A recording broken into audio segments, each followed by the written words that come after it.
Hallo and grüß Gott. Today I'm going to install some handguards on my 2011 Suzuki GSX1250FA. This may also be applicable to Suzuki 650F models. And what I'm doing is I'm taking some handguards from a different model. This is from V-Strom, and I'm going to modify it so it fits onto my bike. And the way I'm going to do that is this hardware here came with these handguards. And I need an extra one of these because mine has a hydraulic clutch and a hydraulic brake. This is hardened steel, and it's important for the levers to fit onto this shaft here. So I ordered an extra one of these parts, 57431 06G00. And so I'm going to put these in, and I'll show you how to do that.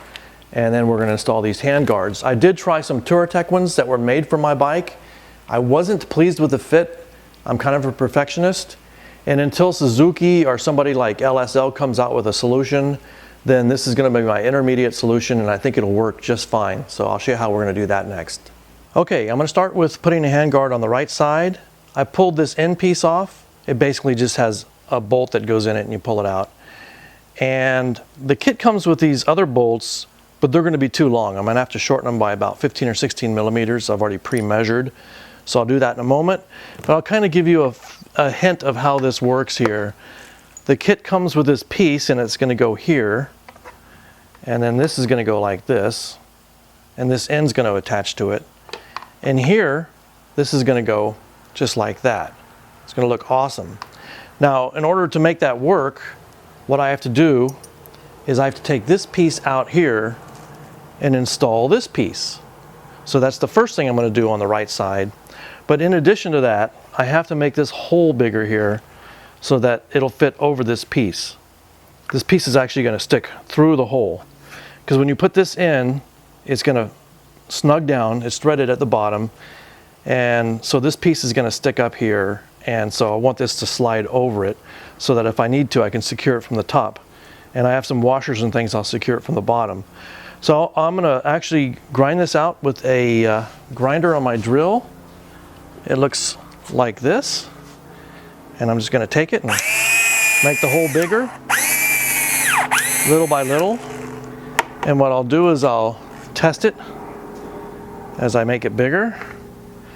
So we're going to do that, and then I'll start the install, and I'll be right back. Okay, so I'm going to take this loose. It has a nut on the bottom, and as I mentioned, I'm going to put this in instead, and I'm going to use a little bit of lubricant on it. I'm going to use this stuff called lubricant, just a little bit around here, so it goes into that bearing surface, that plain bearing in there. So we're going to do that, and I'll be right back. Okay, this side is finished. This is the right side. Everything fit on really well. As I mentioned, I'd bored out the hole a little bigger there. And if you look there, you can see where I put a screw in there with a washer underneath to hold that into place. On the bottom, I put a large washer with a smaller washer and then a nylock nut that came with the kit. And then here I shortened the bolt by 16 millimeters exactly. I did put a tiny drop of medium strength Loctite on this so that it would tighten up and not come loose. So now it's nice and snug, and I'm ready to work on the other side. Now on the other side, the piece was made differently. It's made for a different bike, and it was too big. So I used one of my Japanese saws here to cut off some of the materials. It was something like this. I cut it down, and I'm going to have to drill a hole with my drill press from here through to the other side so it's straight, and then I'll have to bore this out the same as we did on the other side, and I'll be ready to install it. So I'm going to drill it out, and I'll be right back. Okay, at this point I've removed this stuff here.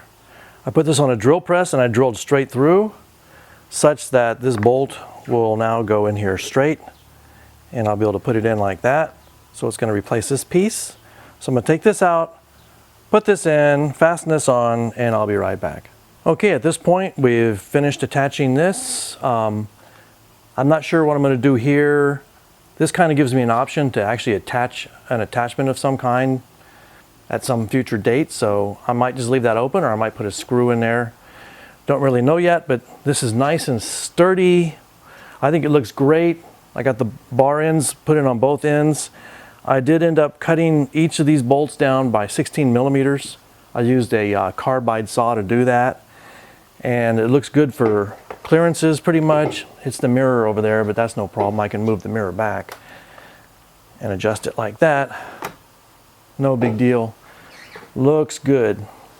So I think this is going to be a great temporary solution until somebody like Suzuki or LSL comes out with a product that actually is made for this bike 100%, but I'm actually real happy with it, and I may actually do it to my other one. So thanks for watching, and we'll put down all the part numbers in the descriptor.